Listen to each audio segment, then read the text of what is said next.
চমৎকার একটি পরিবেশ এবং চমৎকার কিছু কথাবার্তা আমাদের মাঝে আমার বাবাজি সাত্তার সরকার করলেন। ধন্যবাদ দিয়ে ছোট করব না। আপনারা যে সুন্দর পরিবেশ করে আমাদের গান করার সুযোগ দিয়েছেন, সেজন্য সবার প্রতি শ্রদ্ধা, ভক্তি, ভালোবাসা রাখি। অনেকগুলি কথার মাঝে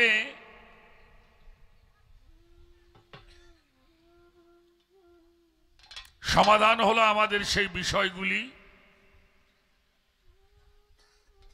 আমরা একটা জিনিস বুঝতে পেরেছি, যেটা কোরআন শরীফে আল্লাহ তাআলা আমাদের নিষেধ করেছেন, আমার মধ্যে আমার রসুলের সঙ্গে তোমরা পৃথক ভাবিও না। তো একটি তার আসমানি দেহ, একটা জিসমানি দেহ। একটি দেহ বাসার, আর একটি তার হাকিকি দেহ। অত্যন্ত চমৎকার করে বাবা বুঝাইলেন। পরিশেষে একটি প্রশ্ন আমার কাছে আসলেন। আমরা জানি পীরের হুকুম হলো ফরজে আইন, আল্লাহর হুকুম ফরজ, নবীজির হুকুম সুন্নত। কিন্তু পীরের হুকুমটা ফরজে আইন, এটা অবশ্যই করণীয়। কারণ কাজা নামাজ আদায় করা যায়, কিন্তু পীরের হুকুম কাজা আদায় করা যায় না।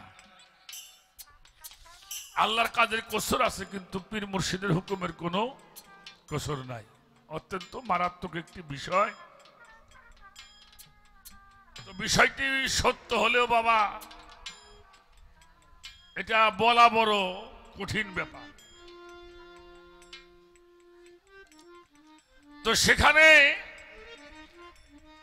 আল্লাহ তাআলার হাবিব নবীজি মাওলা আলীকে একে একে তিনটি হুকুম প্রদান করলেন। তার একটি হুকুমও মাওলা আলী রক্ষা করলো না। করতে পারে নাই তা না, করলো না। আমার আসার কথা, আসতে পারি নাই, এটা এক বিষয়। আর আমি আসবই না, এখানে একটা বিষয় আছে। এই তিনটি হুকুম অমান্য করবার পরেও তিনি বিলায়েতের সম্রাট হলেন কিভাবে হওয়া যায়, এই বিষয়ের উপর একটা প্রশ্ন আমার বাবাজি করলেন। আমি তার জবাব দেওয়ার জন্য চেষ্টা করব। একটি গান আমি করব,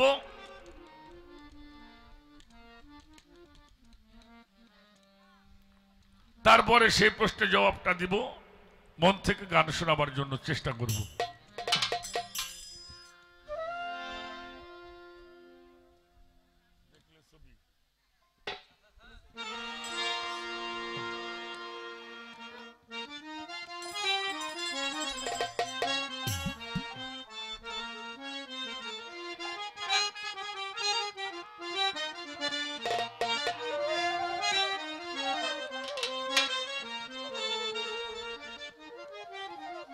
বাহ বাহ বাহ, হ্যালো। রূপ দেখিয়া দিলে সাজদা,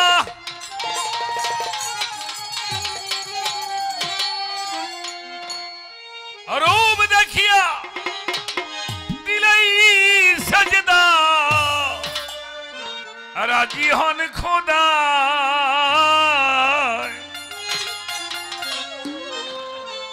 না দেখে রূপ সেজদা করা,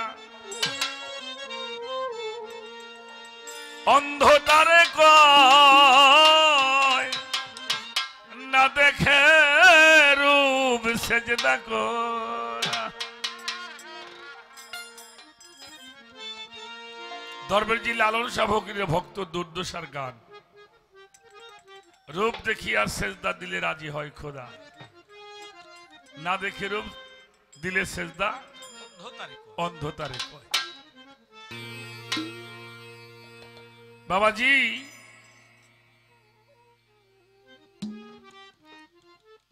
পানি আনতে গেল জিবরাইল, সেখানে যে পাইলেন আমার নবীজিকে। আবার দেখলেন মক্কা এসে দেখলেন যে উনার ওযু হয়ে গেছে,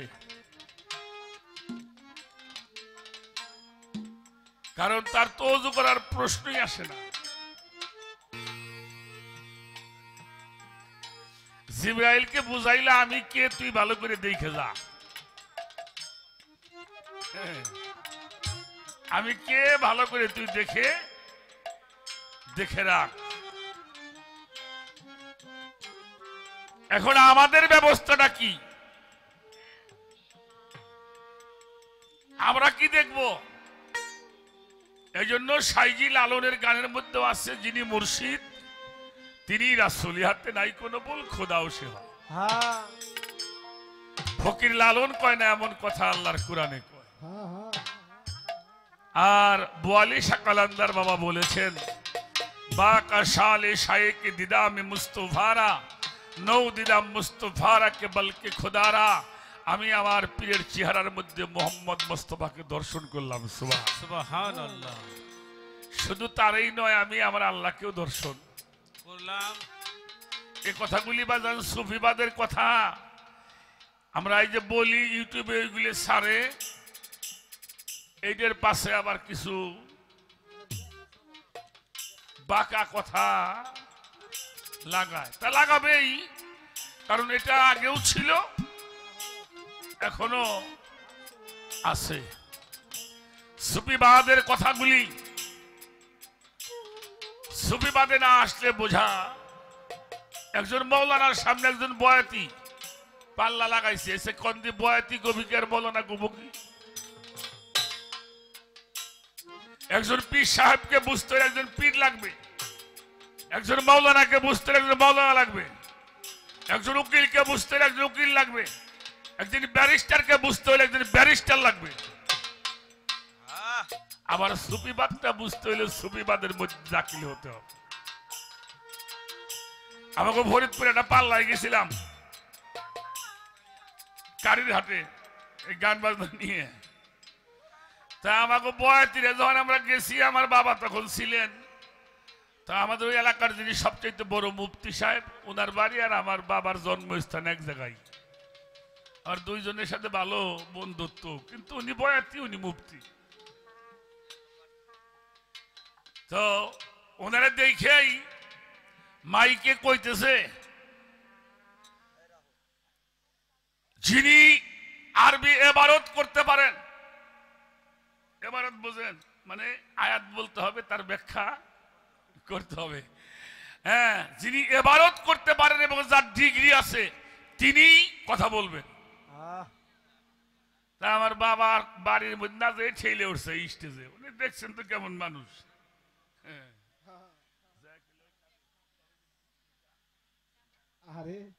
পাশাপাশি বাড়ি তো উনি মাইক ধরে কইতেছে, আমার হাতে যে পাল্লা করে গান গাওয়ার পারবো তার হাতে আমার পাল্লা আছে।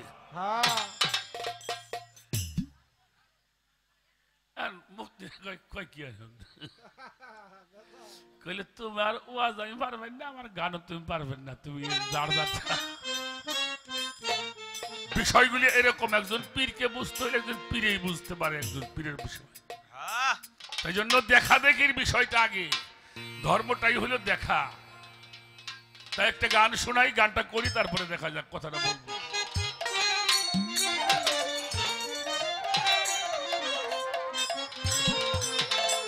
রূপ দেখিয়া দিলে সেজদা, রূপ দেখিয়া দিলে সেজদা, রূপ দেখিয়া দিলে সেজদা, রাজি হন খোদা এভাবে, নারকে রূপ সেজদারে করা, অন্ধতারে কয়ে পাগল, না দেখে রূপ সেজদারে করা। রূপ দেখিয়া সেজদা দিলে, রূপ দেখিয়া সেজদা দিলে, রাজি হয় খুদায় না দেখে রূপসেদা করা অন্ধ তারে কই রে না দেখে রূপসেদা করা गवाही कलामुल्ला कोई मन काना भी हाजे ही आमाए गावा फी कलामुल्ला कोई मन काना फी हाजे ही हमारे गवाही कलामुल्ला कोई कलाम कलामुल्ला कलामुल्ला कोई मन काना भी हाजी ही आमा फाहुआ फील आखिरात आमा आदिलुस साबिला एहो जगते যারা আমার থেকে অন্ধ অন্ধর জন্যই হবে জাহান্নাম যারা এখান থেকে আমাকে পাবে না হাসরেও তারা আমার দিদার দর্শন পাবে গওয়াহি কালামুল্লাহ কয় মান কানা ফি হাজিহি আমার गवाही कलामुल्ला कोई मन काना फी हाजे ही हमारे काना बोले गलतर दे काना बोले गलतार दे काना बोले गलतर दे आयाते খোদাই না দেখে রূপ সেজদা করা অন্ধ তারে কয় বাবা না দেখে রূপ সেজদারে করা ওরে রূপে কি সেজদা দিলে রূপে কি সেজদা দিলে রাজি হয় খুদায় না দেখে রূপসেদা করা অন্ধ তারে কই না দেখে রূপসেদা করা বাবাজি বেজাল লাগাই না কথা কইও না কারণ পালাটা নবুয়তের হইল তোমার আমরা পীর মুর্শিদ ভক্ত বাবা পীর মুর্শিদের আশেকান ভক্ত আমাকে দয়াল যা কই তাই আস্তে 114টা সূরা নাজিল হইল কোরআন শরীফের মধ্যে তার 86টা হইছে মক্কা 28টা হইছে মাদানী এই মাক্কি আর মাদানী এই শব্দগুলি বুঝতে হবে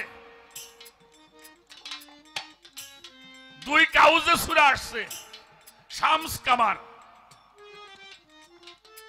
এখন কোরআন শরীফে আল্লাহ তাআলা জিবরাইলের মাধ্যমে প্রথম যে ওহীটা পাঠাইলো সূরা আলাক যার 5টি আয়াত আয়াত কম বেশি হইতে পারত না কিরে বাবা কেন পাক পাঞ্জা তন এই পাশের বিষয়টা আগে জানতে হবে কথা বলবি না এখন সূরা আলাক নাজিল হলো প্রথম এইটা কত নাম্বার সূরা এখন বর্তমান 96 নাম্বার সূরা আর সূরা বাকারা আসলো প্রথম কারণ কুরআনটা যখন নাজিল হয়েছিল তখন কিন্তু কুরআনটা পুস্তক আকারে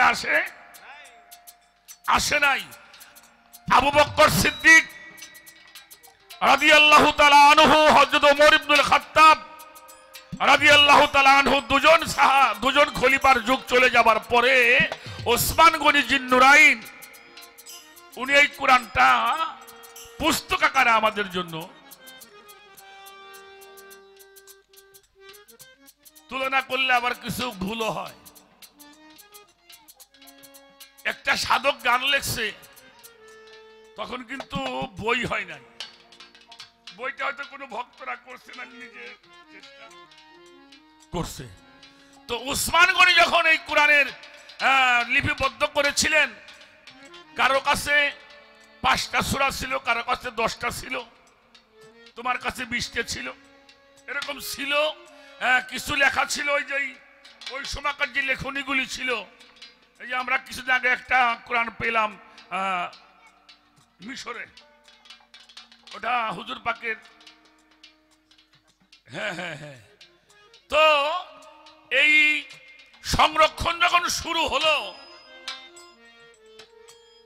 তখন যখন যে সূরাগুলি পাইছে আগে এইগুলোর একটা জায়গার মধ্যে সংগ্রহ করবার পরে এখানে কিছু গবেষণা হয়েছে বাকারা কেন আসলো আর সূরা নাসটা কেন শেষে গেল এর মধ্যে একটা গবেষণা আছে, অর্থাৎ পশু থেকে মানুষ হতে হবে, পশু থেকে মানুষ হতে হবে। আর যে বাকারার কথা কোরআন শরীফ বলছে, আমরা বাকারা মানে গরু গাভী, এই যে গরু দিয়ে নাঙ্গল ভাই, যে গরু জব করে খাই, যে গরুর দুধ খাই, এ গরু না, এ গাভী না, এ গাভী না। এটা কোরআন শরীফটা ভালো করে পড়ে দেখবা। যে বাকারাটা দেহ চাষ করে হীন হয় নাই, যিনি সংসারের কোনো ঘানি টানে নাই, যার মধ্যে অতএব বাংলায় লেখা আছে যে বিয়ে করে নাই, সংসারের ঘানি সে টানে নাই। আর তারপর লেখছে যিনি দেহ চাষ করে হীন হয় নাই, অর্থাৎ তার দেহের সত্তা, তার দেহের যে মূল্যবান আল্লাহ যাহা দ্বারা সৃষ্টি করেছেন, আল্লাহ খালাক আল্লাহ কুল্লা দাব্বাতুম মাই, আমি যাহা সৃষ্টি করিয়াছি তাহা পানি হতে সৃষ্টি করিয়াছি।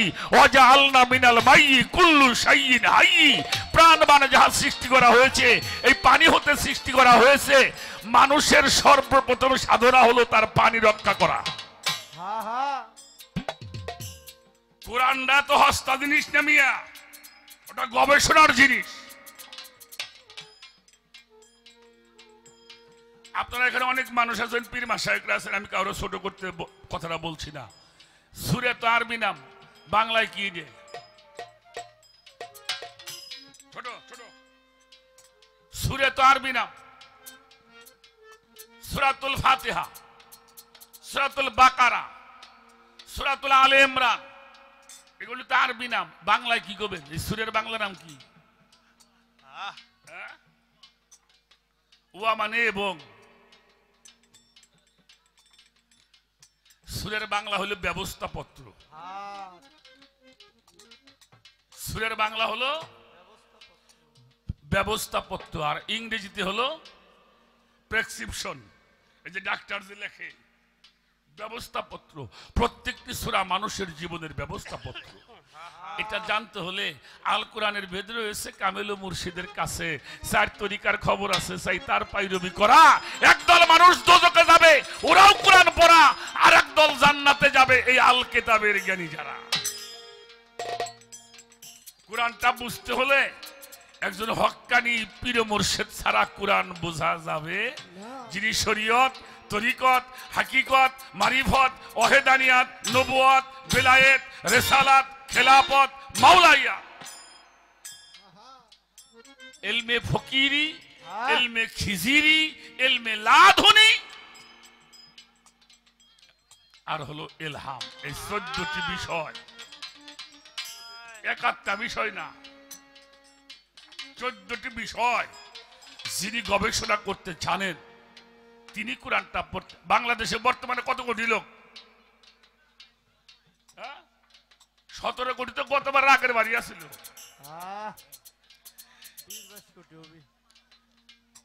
18 কোটি গতবার, এবার আছে 18 কোটি ধরলাম, 17-18 ধরলাম।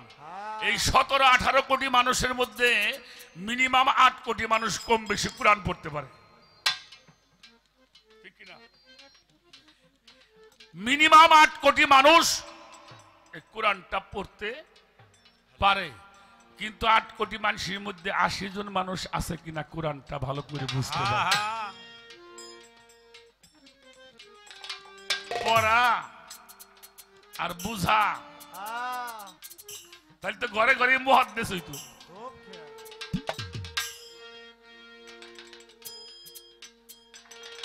সাক্ষাতে থাকিতে রতন, অন্ধ কি তার পাই দর্শন। সাক্ষাতে থাকিলে রতন, অন্ধ কি তার পাই দর্শন। সাক্ষাতে থাকিতে রতন, সাক্ষাতে মনামার মনা, মনামার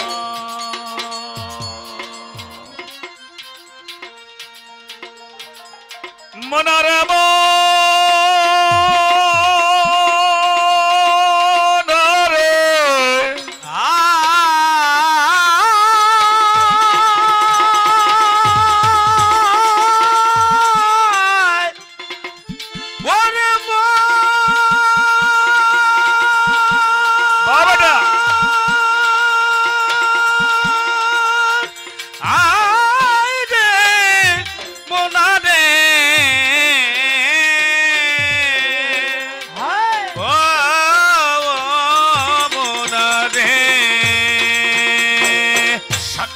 থাকিতে রতন অন্ধ কি তার পাই ওরে দর্শন সাক্ষাতে থাকিতে রতন অন্ধে কি তার পাই দর্শন সাক্ষাতে থাকিতে রতন অন্ধ কি তার পাই দর্শন না দেখেছেন দাদাই যেজন না দেখেছে দাদাই যেজন না দেখেছেন দাদাই যেজন সেও তেমনই প্রায় না দেখে রূপ সেজদা করা অন্ধ তারে কই দেখো না দেখে রূপ সেজদা করা রূপ দেখিয়াছে দাদিলে রূপ দেখিয়াছে দাদিলে রাজি হয় খুদায় নারে কে রূপ সেজদা করা অন্ধ তারে কই রে নারে কে রূপ সেজদা করা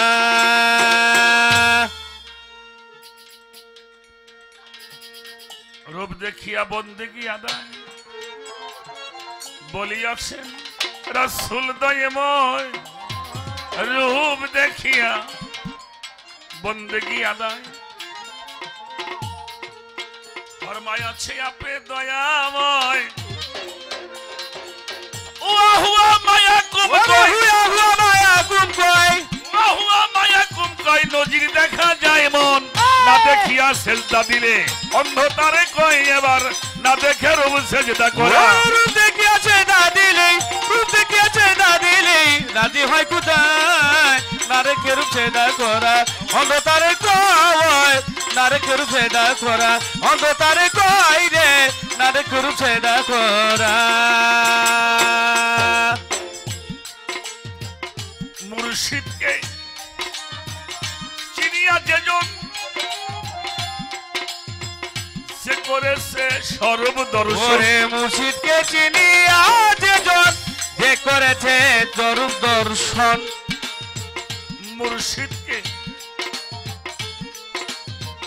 চিনিয়া যেজন যে করে সেই রূপান্বেষণ লালন সাদর বেশের বচন ওরে লালন সাদর বেচের বচন লালন সাদর বেশের বচন দূর দূর ভুল সদাই না দেখে রূপ সেজদা করা অন্ধ তারে কয়ে বাজান না দেখে রূপ সেজদারে করা ওরে রূপ দেখিয়াছে দাদিলে রূপ দেখিয়াছে দাদিলে রাজি হয় খুদায় নারে কে রূপ সেজদা করা অন্ধ তারে কই নারে কে রূপ সেজদা করা অন্ধ তারে কই রে নারে কে রূপ সেজদা করা ছোট আমাদের ফরিদপুরের আল্লামা শামসুল হক ফরিদপুর রহমাতুল্লাহ আলাইহ তার একটি কিতাবের নাম আছে তাসওয়াব তত্ত্ব আমি তার কিতাবটা পড়ে দেখেছি তার মধ্যে উনি বলছেন এই যে মিলাদ কিয়াম নিয়ে আমাদের সমাজের মধ্যে যে বেজালরা উনি কইছে মিলাদ কিয়ামটা কোনো ফেকার সম্পদ না এটা তাসওয়াবের সম্পদ এটা তাসওয়াবের জিনিস এই যে আলোচনাগুলি হচ্ছে এটা তাসওয়াবের আলোচনা তো সেই জন্য হক্কানি মানুষগুলিকে খুঁজে খুঁজে বের করতে হবে হ্যাঁ আমার কাছে প্রশ্ন করে ধর্ম সবার ঠাই ভুলি নাই কথা জবাব দিতে চাই একদিন আমার দয়ার নবী দিনের পয়গাম্বরে আমার মাওলা আলীর কাছে একটা হুকুম করে আলী সেটা করিল না আবার হুকুম দিল সে হুকুমটাও মাওলা আলী অমান্য করিল তারপরে হুকুম করে নবী মুস্তাফাই সেটাও আলী করিল না বলো এ সময় আমার হুজুরের বাক্য হুকুম অমান্য করে কেমনে বিলায়েতের সম্রাট হওয়া যায় এই কথাটা আসরেতে বুঝাবেন এই সময় ঘটনাটা একটু বড় হইলে আমি সংক্ষিপ্তই করব এই বিষয়টা আমি আলোচনা করেছি আমাদের বাংলা ভিশনের একটা প্রোগ্রামে আমাদের দেশে এক প্রকারের মানুষ নবীজি লেখাপড়া জানতো না, এটাই তারা প্রচার করছে না বাবা। একেবারে উনি আলেফ বেতেছে চিনতো না, অহেদিন তা সালাসা, তারপরে আরবা খামসা, এগুলি না সৌদি আরবের গুণা, এটা উনি গুনবের পারতো না। কেউ একখান চিঠি দেখলে উনি বোবা হয়ে যাইতো, বেকার হয়ে যাইতো, উনি পড়তে পারতো না। এটা কিন্তু আমাদের সমাজে বোঝানো। হ্যাঁ, তাই তাই তাই। মদিনায় যখন চলে গেলেন, তার আগে একটা কথা বলি সাত্তার বাবা, 10 কিংবা 11 বছর, আচ্ছা 10-11 বছরের মানুষটা যুবক না বালক? 10-11 বছরের যুবক না বালক? বালক। এখনো সে যুবক হয় নাই। আল্লাহর হাবিব উনি নবুয়ত প্রকাশ করবেন। উনি নবুয়ত প্রকাশ করার জন্য উনি একটি অনুষ্ঠান করেছিলেন, যেই জিনিসটা, ওই দাওয়াতটার নাম ছিল দাওয়াতে জুল আসিয়া বলা হয়। আরবের যত নেতারা ছিলেন, যত গোত্রীয় নেতারা ছিলেন, তার আত্মীয় স্বজন, তারা তো আমার মতন মানুষ না, আমাকে মতো গোষ্ঠী নেই। আরবের মধ্যে সম্মানী পরিবার, ধনী পরিবার, শাহী পরিবারে জন্ম হয়েছে আমার নবীজি। সেখানে উমাইয়ারা ছিল, আব্বাসিয়ারা ছিল, হাশিমিরা ছিল, বিভিন্ন গোত্রের নেতাদেরকে ডাকলেন, ডাইকে উনি কিছু তাবারক পাকাইলেন। মেহমানদারি করতে খাওয়ান লাগে না বাবা, ডাক পাইরে আপনাকে বাড়ি দিলাম, যদি এক ফুট বাদ দেবেন না পারি তাহলে তো গালাগালি বাড়তে বাড়তে বাড়ি আসে। ছোট, খুব ছোট। তো খাওয়া দাওয়া হয়ে গেল, সবাই বলল কি ব্যাপার মোহাম্মদ, আমাদের তুমি ডাইকে আনলে বাড়ির উপরে এত লোকজন একখানে করছাও, কারণটা কি? আমার নবীজি বলল, দেখেন আপনারা যে মূর্তি পূজা করেন এটা ধর্ম না, আপনারা, আল্লাহ আমাকে নবুয়ত দিয়েছেন, আমি নবী হয়ে আসছি হিদায়াতের জন্য, আপনারা এক আল্লাহর ইবাদত করবেন। এই সমস্ত মূর্তি পূজা বাদ দিয়ে আপনারা কালেমা পড়ে মুসলমান হয়ে যান। নেতারা কইলে ভালোই করছা, খাওয়াই টেওয়াইয়া তুমি এই গল্প করবে আনসাও, তুমি নবী হইছাও নাকি? বাপ দাদার ধর্ম বাদ দিয়ে তোমারটা শোনা লাগবে। বাবাজি কথাগুলি আপনাদের আমাদের কাছে আসে, মুরব্বীরা বসছে মাটিতে, আপনি বসছেন ভালো, তারপরেও পা উঠেছেন উপরে। করোনা ভাইরাস আমাকে দেশে তো হওয়ারই কাম।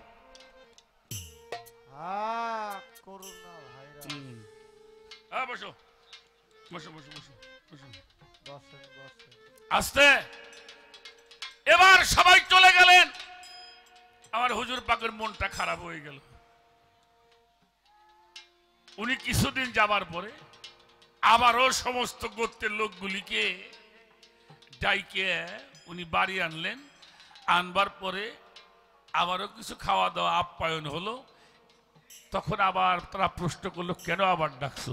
উনি ওই কথাটাই আবারও, ওই দিনকার কেউ রাখলো না, কইলো যে বাবা তোমার ধর্ম তুমি করো, আমাকে ডামাগো। ওই দিন আর কেউ রাগে নাই, সবাই উঠে যাবে। 11 বছরের বালক, উনি হলো হযরত আলী করমুল্লাহ আজহু, উনি ওই মাহফিলের মধ্যে। আচ্ছা আমরা এখানে কথা বলতেছি, এখন যদি 10-11 বছরের একটা ছেলে এসে বলে আমি দুইটা কথা বলবো আগে, তারপর আপনার কথা শুনবো, আমার দুইটা কথা বলতে দেন, আমরা কথা বলবো কিনা বলেন? ওরে বলতে দিব না? দিব, যদি আদব নিয়ে এসে বলে। তো সবাই মাওলা আলী দাঁড়ায় বলল, শোনেন আপনারা একটু বসেন, আমি দুইটা কথা বলবো, আমার দুইটা কথা শুনে আপনারা যাবেন। সবাই আশ্চর্য হয়ে গেছে, এতটুকু বালক কি বলবে? হ্যাঁ, আচ্ছা বলো তুমি কি বলতে চাও? উনি বললে, এটা কোন ভদ্রতা? আপনাদের দাওয়াত করা হয়েছে, আপনাদের জন্য যতটুকু আপ্যায়নের ব্যবস্থা করা হয়েছে, এরপরেও দুটা ভালো কথা না বলে আপনারা উঠে চলে যান, এটা তো কোনো ভদ্রতার মধ্যে পড়ে না। বক্তব্যটা একটু করা হয়ে গেছে। শোনেন, এই মক্কা নগরের মধ্যে কেউ যদি উনাকে রসুল বলে স্বীকার না করে, এই মুহূর্তে আমি আলী আমি কালেমা পাঠ করতেছি। সুবহানাল্লাহ বলবেন না? আমি কালেমা পাঠ করব। হাত আগায় দিল হুজুর পাকের কাছে, তোমার হাত ধরে আমি কালেমা পাঠ করব। আল্লাহ রসুল কালেমা পাঠ করে দিলেন, কালেমাই তৈয়ব লা ইলাহা ইল্লাল্লাহু মুহাম্মাদুর রাসূলুল্লাহ সাল্লাল্লাহু আলাইহি ওয়াসাল্লাম। এবার মাওলা আলী দাঁড়িয়ে সাক্ষী দিলেন, আশহাদু আন লা ইলাহা ইল্লাল্লাহু ওয়াহদাহু লা শারীকা লা, আশহাদু আন্না মুহাম্মাদান আবদুহু ওয়া রাসূলুহু। যাও তোমরা চলে যাও।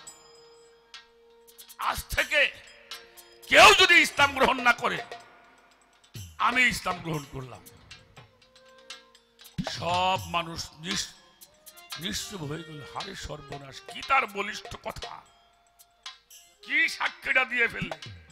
এক আল্লাহ, অদ্বিতীয় কিছুই নাই, উনি আল্লাহর রসুল, এটা আমি সাক্ষী দিলাম। সেই মানুষটার জীবনের ৭৫% সময়টা যার পাশে কাটাইছে, ২৪ ঘন্টার 18 ঘন্টায় যার পিছনে পিছনে সব সময় থাকছে।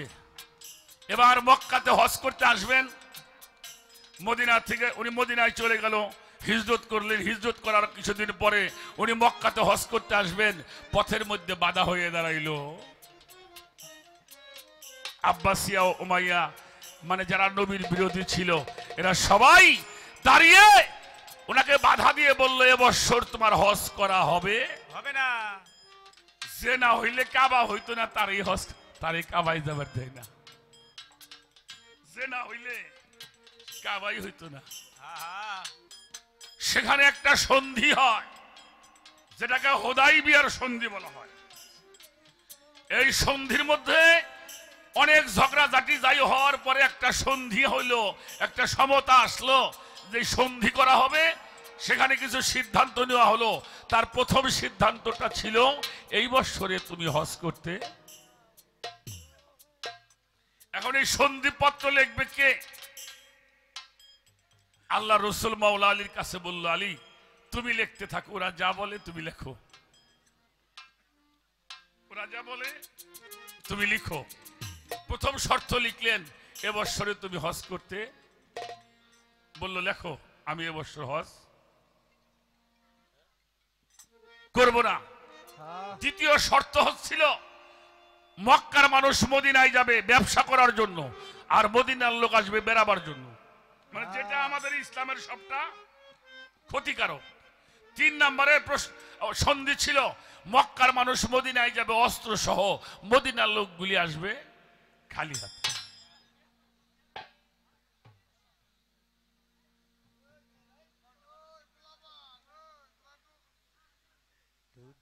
ওরা সন্ধি লিখতে বললেন, লিখলেন, আচ্ছা বাবাজি, এখানে আমরা দুজনে একটা চুক্তি করলাম, দুজনের সই থাকতে হবে। তো যদি লেখা জানি তাহলে আমি সই করব, আর না লিখতে পারলে কি করব? টিপ দিব। এরপরে নিজ দিয়ে একজন লিখবে যে পক্ষে সাত্তার সরকার। এবার পরিশেষে মাওলা আলী লিখলেন, হাজা মাকাদা আলাইহি মুহাম্মাদুর রাসূলুল্লাহ সাল্লাল্লাহু আলাইহি ওয়াসাল্লাম। হাজা মাকাদা আলাইহি মুহাম্মাদুর রাসূলুল্লাহ। এবার কাফেররা কইল, এই এটা বন্ধ কর, এই বেজাল তৈরি নিয়েই রসুল মানলি তো আর আমার কোনো সন্ধি লাগে না। তাই তো রসুল যদি মানি উনাকে, তাহলে তো সন্ধির কোনো প্রয়োজনই। তাহলে কি লিখবো? লেখো মুহাম্মদ আব্দুল্লাহর ছেলে, উনি রসুল না। এবার হুজুর পাক কয়, আলী এটা কাটো। মুখের দেখা তাকায়, কি করেন আপনি? এটা আমি কাটতে পারব না। নবীজি বললেন কেটে দাও। কইলে আমি এটা কাটতে পারবো না। কেটে দাও। উনি বলল আমি কাটতে পারবো না। কেন কাটতে পারবে না? তখন মাওলা আলী বলেছিল মক্কার মানুষজন তো তোমাকে যখন রসুল বলে স্বীকার করে নাই, আমি সাক্ষী দিয়েছিলাম তুমি আল্লাহর রসুল। এর জন্য কত ঘাত প্রতিঘাত বংশের মানুষের কাছে আমি অত্যাচারিত হয়েছি, তবু তোমার এই রসুল নামটা বাদ দিতে পারি নাই। আমার জীবন দিয়ে তোমাকে স্বীকার করে নিয়েছি। আজকে যদি তোমার এই হুকুম নাম অমান্য করে যদি আমি জাহান নামেও যাই, আমার কোনো দুঃখ নাই, তবু আমি কাটতে পারবো না তুমি আল্লাহর রসুল না। এটা আমার দ্বারা, এতে যদি তোমার হুকুম না মানে আমি জাহান নামে যাই, সমস্যা নাই।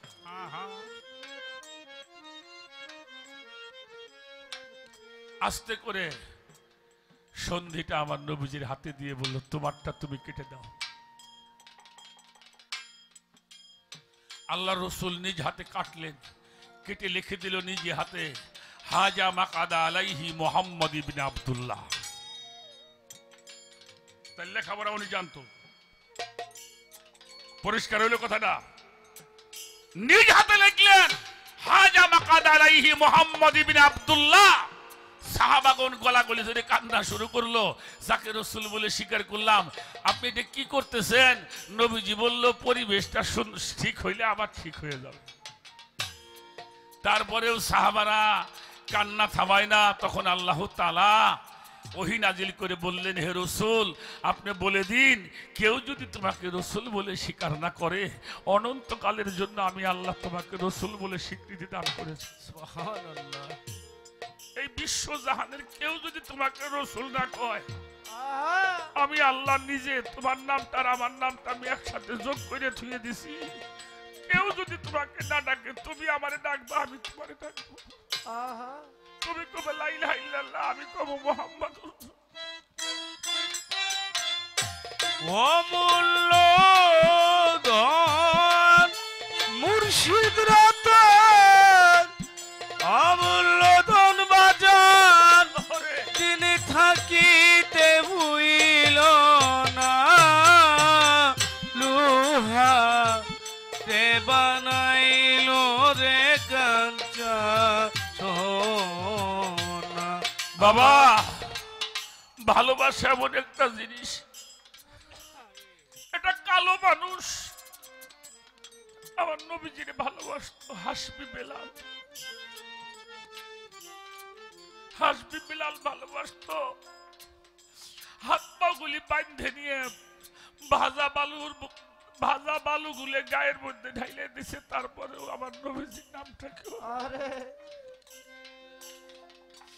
আরে মনে মানে নাও নবীজি, ওরে আমার আর মনে মানে না, আর মনে মানে নাও নবীজি, আরে আমার আর মনেই মানে না।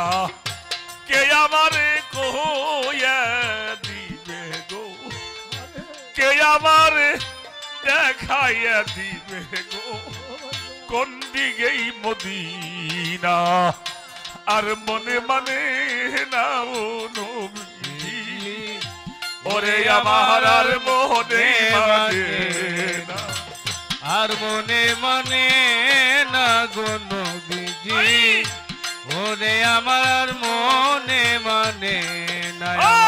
কে আমারে দেখাইয়া দিবে গো, কে আমারে দেখাইয়া দিবে গো, কে আমারে দেখাইয়া দিবে গো, কোন দিকেই মদিনা, আর মনে মানে নাও নবীজি, আরে আমার আর মনেই মানে না। হায় হায় কে আমায় দেখাইয়া দিবে গো, কে আমায় দেখাইয়া দিবে গো, ওরে আমার কোন দিকে মদিনা, আর মনে মানে না গো নবীজি, ওরে আমার আর মনে মানে না। দিবানিশি জ্বলছে রে আগুন, জল দিলে নিভে না রে আগুন, জল দিলেও নিভে না। দিবানিশি জ্বলছে রে আগুন, জল দিলে নিবে না রে আমার, জল দিলে নিবে না। তোমার দরুদ সালাম পড়লে পরে গো, দরুদ সালাম পড়লে পরে গো, তোমার দরুদ সালাম পড়লে পরে গো, পাই মনে শান্ত না আর মনে মানে না রে নবীজি, আরে আমার আর মনেই মানে না। ওরে কে আমায় দেখায়া দিবে গো, কে আমায় দেখায়া দিবে গো, ওরে আবার কোন দিকে মদিনা আর মনে মানে না লো নবীজি, ওরে আমার আর মনে মানে না। বুঝেছি বুঝেছি আমারে কেউ মনে রাখবে না রে সাত্তার বাজান, আমারে কেউ মনে রাখবে না। বুঝেছি বুঝেছি আমি কে মনে রাখবে না রে আমার, কে মনে রাখবে না। আয়া আয়া বুঝেছি বুঝেছি রে আমি কেউ মনে রাখবে না, যে আমার রায় আগবে মনে গো, ওরে যে আমার রায় আগবে মনে গো, যে আমার রায় আগবে মনে গো, সে শাহে মদিনা আর মনে মানে না ও নবীজি, আর মনে মানে না। ওরে কে আমায় দেখায়া দিবে গো, কে আমায় দেখায়া দিবে গো, ওরে আমার কোন দিকে মদিনা আর মনে মানে না গো নবীজি, ওরে আমার আর মনে মানে না। অলিউল্লাহর এই মিনতি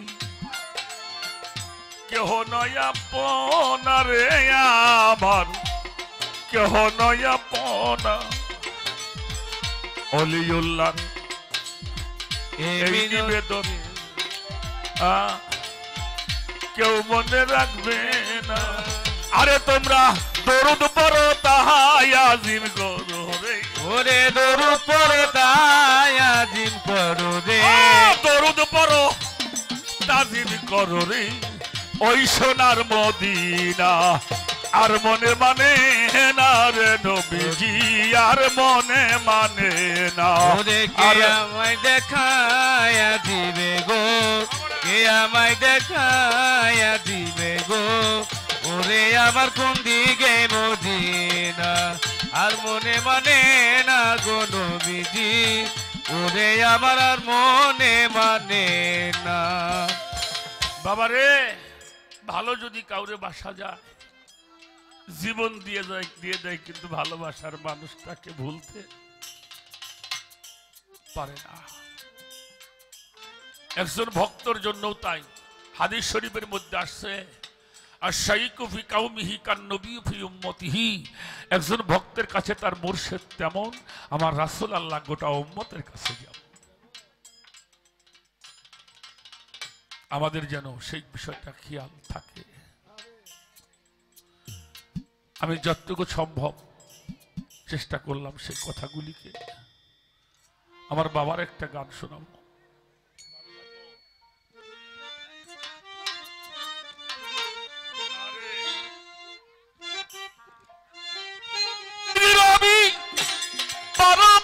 চলো দেশের মানুষ, ওরে দেশে যাই পরবাসে দেশের মানুষ, দেশে যাই চলো রবি মানুষ, পরবাসে চলো দেশের মানুষ, দেশে যাই বিদেশের কামাই, আর কতকাল খাবি মানুষ বিদেশের কামাই। তুই কয়দিন রবি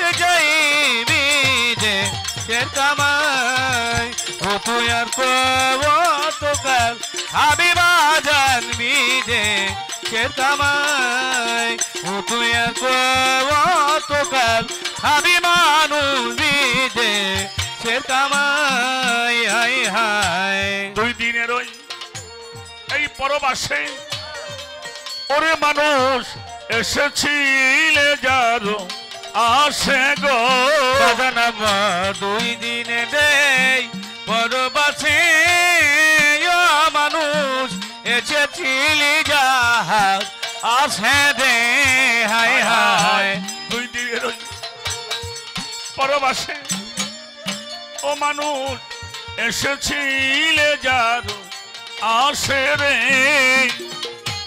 যাবার বেলায় একলা যাবি সঙ্গের সাথী তোর কেহই নাই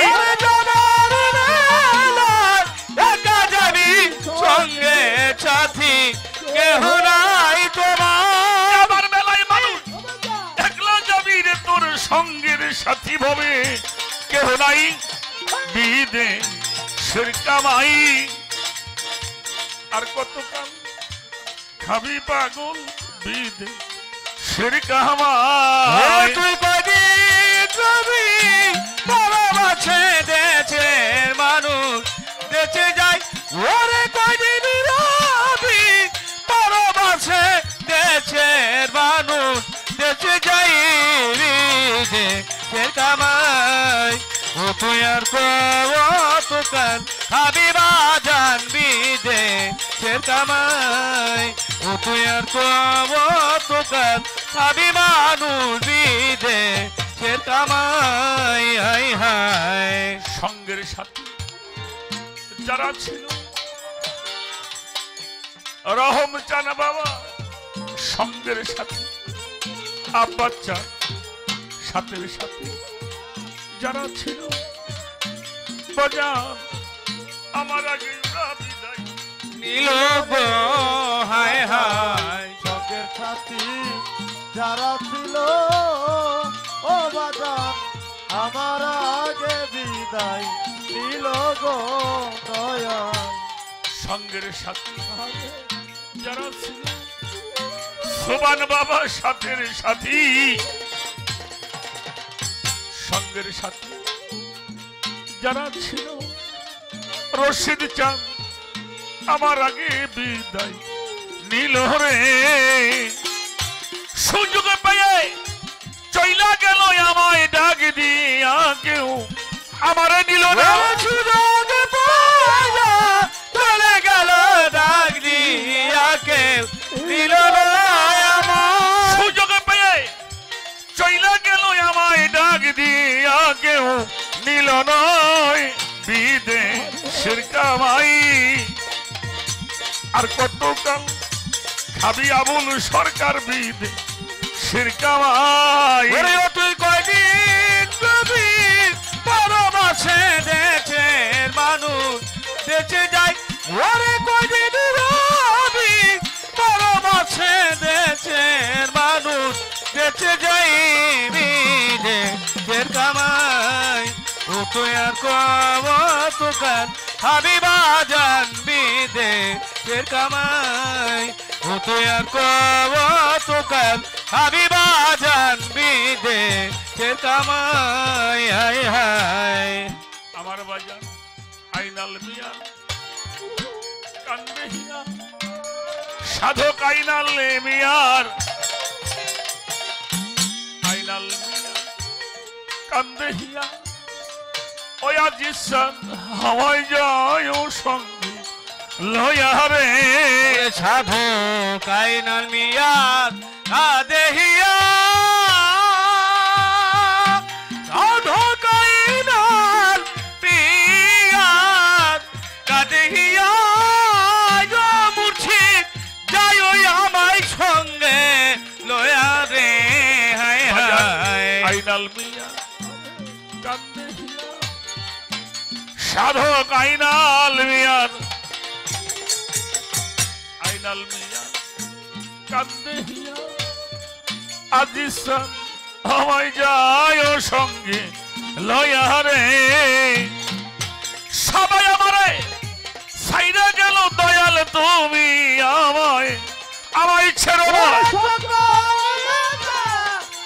গেল তুমি দয়া ফেলো না সবাই আমারে সাইরা গেল রহমসান তুমি আমায় ফেলো নয় বিদে শিরকামাই আর কতকাল খাবি মানুষ বিদে শিরকামাই জান কদিন তুমি পরবাছে দেশের মানুষ দেশে যাই ওরে কদিন রবি পরবাছে দেশের মানুষ দেশে যাই বিদেশের কামাই তুই আর কতকাল খাবি বাজান বিদেশের কামাই তুই আর কতকাল পাবি মানুষ বিদেশের কামাই আইনাল মিয়া কান্দে হিয়া